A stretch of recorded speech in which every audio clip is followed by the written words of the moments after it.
I could have sworn that I was supposed to make a video on something today. Wait, just 1 minute.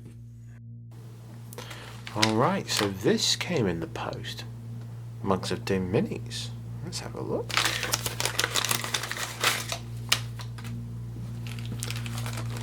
One plastic baggie.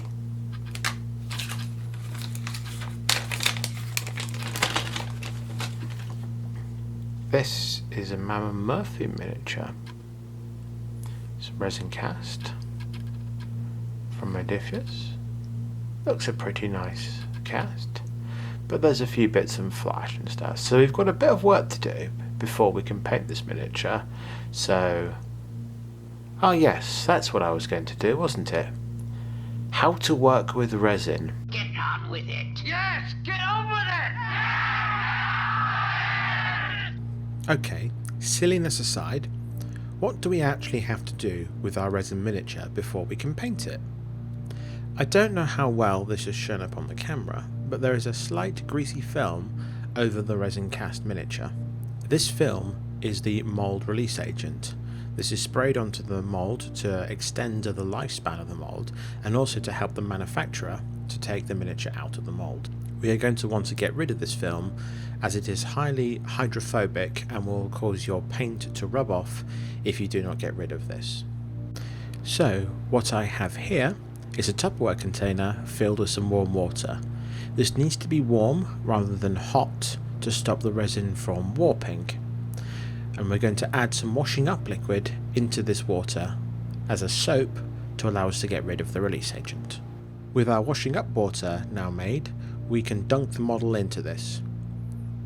With the model now in the washing up liquid, we want to give it a brush with a stiff yet soft bristled brush.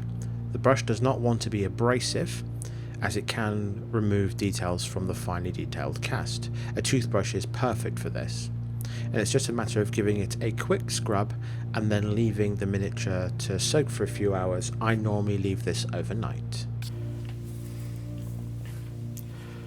Okay, welcome back. So, Mama Murphy has now been soaking in this water overnight, and you can, I don't know how well you can see this on camera, but there are little wispy grey bits in the water, and that's the mould release. So although this water's kind of cold now, just going to give it one last brushing over.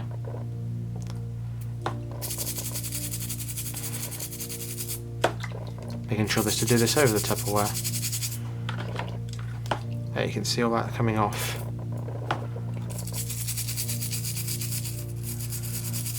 Alright, let's give that a quick rinse.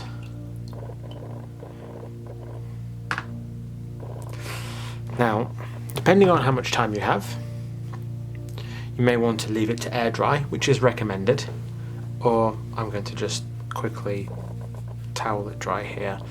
Now the reason that we want it completely dry before we start assembling is to make sure that we get a nice clear surface for bonding with the glue. And I believe I actually lost an arm in here. So when you're doing this brushing, be very careful for there it is. This is why we always recommend that you do it in Tupperware rather than in your sink, because if you've got small fiddly bits like this that break off the casting gate, they will get lost down the sink and you'll never see them again.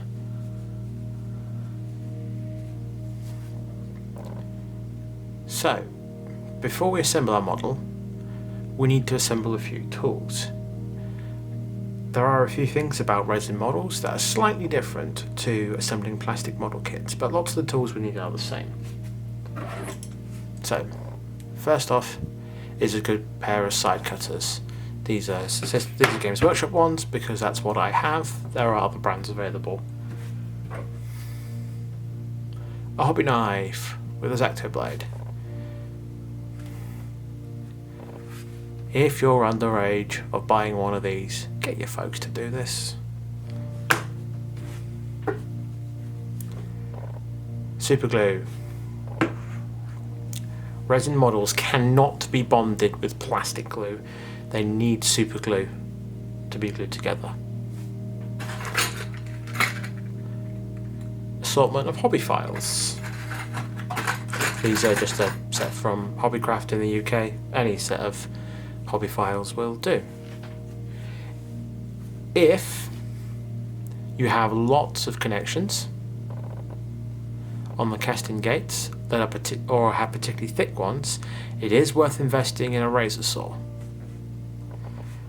Because if you try to clip through a big chunky casting gate, rather than using a razor saw, you can snap bits of the parts or shear it away. As the pressure is applied from the clippers, it can cause tearing. So, let's have a look at actually cleaning up this model. Okay, the first thing I'm going to do here is remove these pieces from the sprue. This arm is already removed, so when we're cutting from a casting gate, we don't want to cut at the part, we want to cut off at the casting gate. And so we leave a piece attached to the model. This is important. This reduces the chances of model parts shearing and snapping, and allows us to hold this piece in a more refined angle to cut small pieces off until we get up to the area that we want. We can then use a hobby knife or a file to smooth out the connection. The same goes for this itself. Clip off at the casting gate. Now, I don't know how well you can see, but there are little stubs poking out from the bottom of Mama Murphy's feet. This is important. We want to leave these because this sculpted base has peg holes. Now, my experience with any model kit that has pinholes, peg holes, or is declared as push fit is that the pins on the item that are going to be pushing into the hole are longer than the hole itself is. So you either get a pin vise and drill deeper holes, or you cut the pins ever so slightly shorter onto the miniature themselves. Okay, last one we're going to cut is the base off itself. And you've got to be very careful when doing these bases because they are round and it's got a square connection. So it is very easy to end up having a flat section of your base when you are cutting these sections away. So the trick with these is to cut down to it.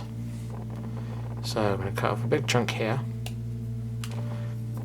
As you can see, still a piece here, and then we're going to go snipping small pieces off carefully, a small piece at a time, until you get down to something like this.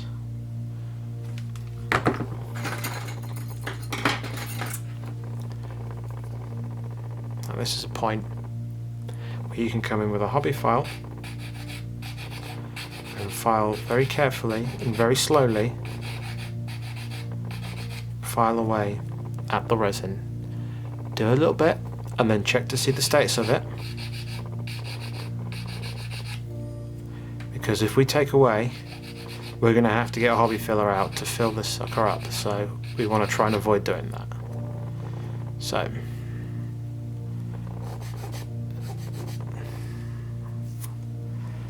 there we go. I'm pretty happy with that. You might find that you'll get a slight flat edge on these, but that's just the nature of the way that they come on the casting gate. It's quite difficult to avoid.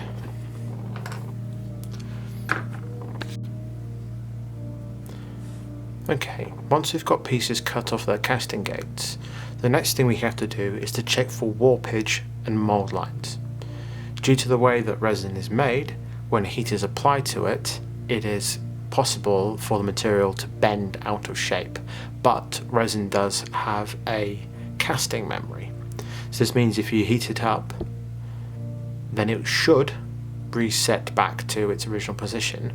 You can also help reinforce this by applying a bit of pressure. This is a really nice thing about resin because you can use it to change arm poses and leg poses in part of your model conversions, as due to the nature of the material, you can heat a part up and then straighten out an arm or bend an arm or adjust the angle at which a knee is positioned. So, now this has been cut the casting gate, we can see there's no warpages on this, which is really nice, but we do have to check for mould lines. So just like on plastic model kits, resin kits have mould lines from the seam on the mould from where the two halves of the mould are pressed together.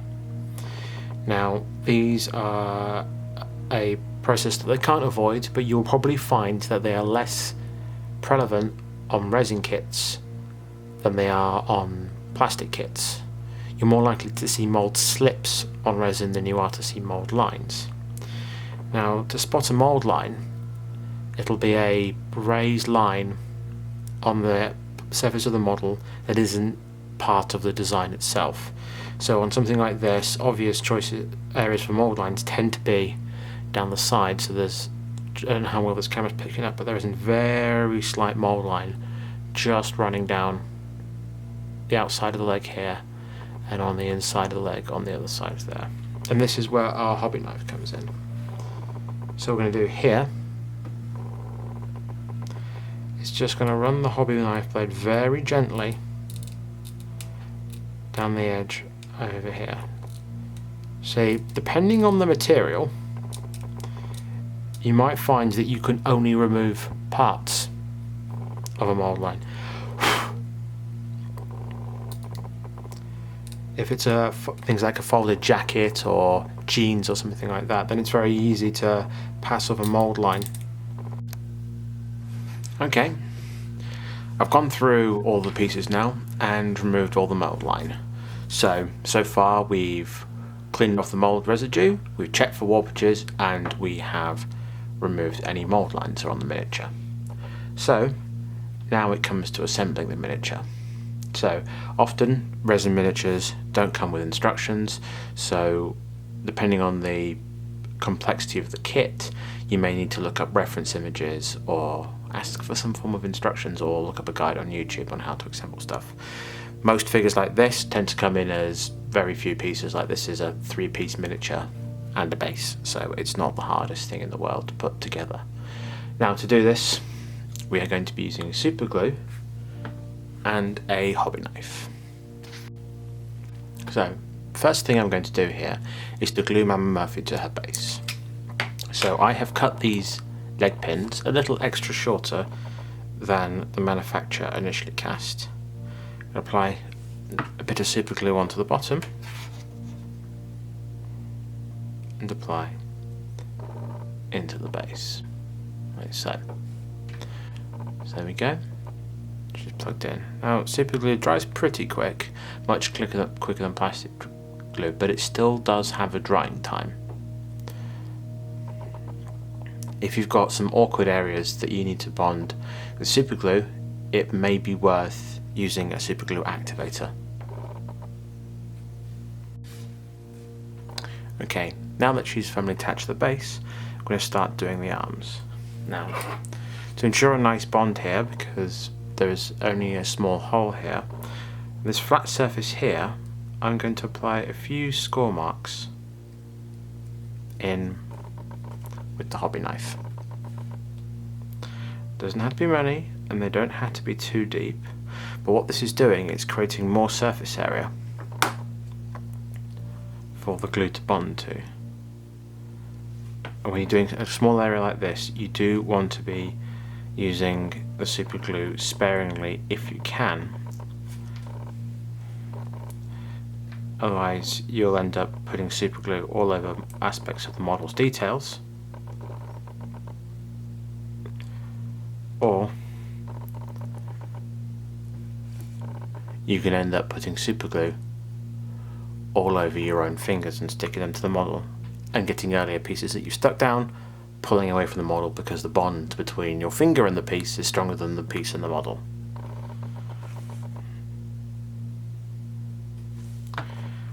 Okay.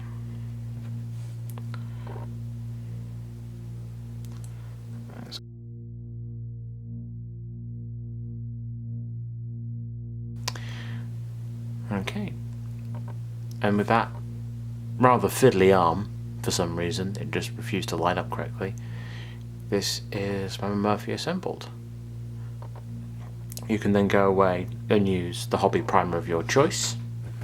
I personally use Halford's Auto Primer in the UK because it's a really nice light grey and it sticks to everything, even if there seems to be a little bit of release agent still left. It does a really good job of doing a nice primer surface, but other primers are available.